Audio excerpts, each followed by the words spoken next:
ایران کا امریکی بحریہ کے جہاز کو 2 میزائل سے نشانہ بنانے کا دعویٰ۔ ایرانی خبر رساں ایجنسی کے مطابق امریکی جہاز وارننگ نظر انداز کر کے آبنائے ہرمز سے گزرنے کی کوشش کر رہا تھا۔ حملے کے بعد امریکی جہاز واپس مڑنے پر مجبور ہو گیا۔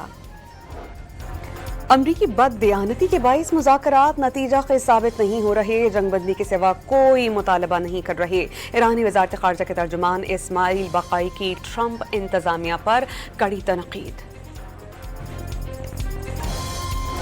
وزیر خارجہ اسحاق ڈار کا ایرانی وزیر خارجہ سید عباس عراقچی سے ٹیلی فونک رابطہ۔ ایرانی وزیر خارجہ نے پاکستان کے تعمیری کردار اور مخلصانہ ثالثی کی کاوشوں کو سراہا۔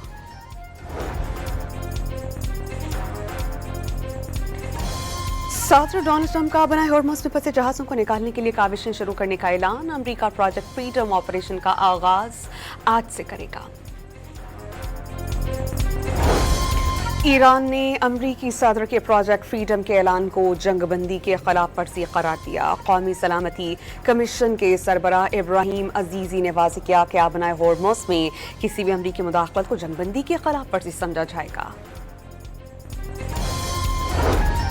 اور ایران کے 14 نکاتی مسودے پر امریکی جواب موصول۔ ترجمان ایرانی وزارت خارجہ کے مطابق پاکستان کے ذریعے ملنے والے امریکی رد عمل کا جائزہ لیا جا رہا ہے۔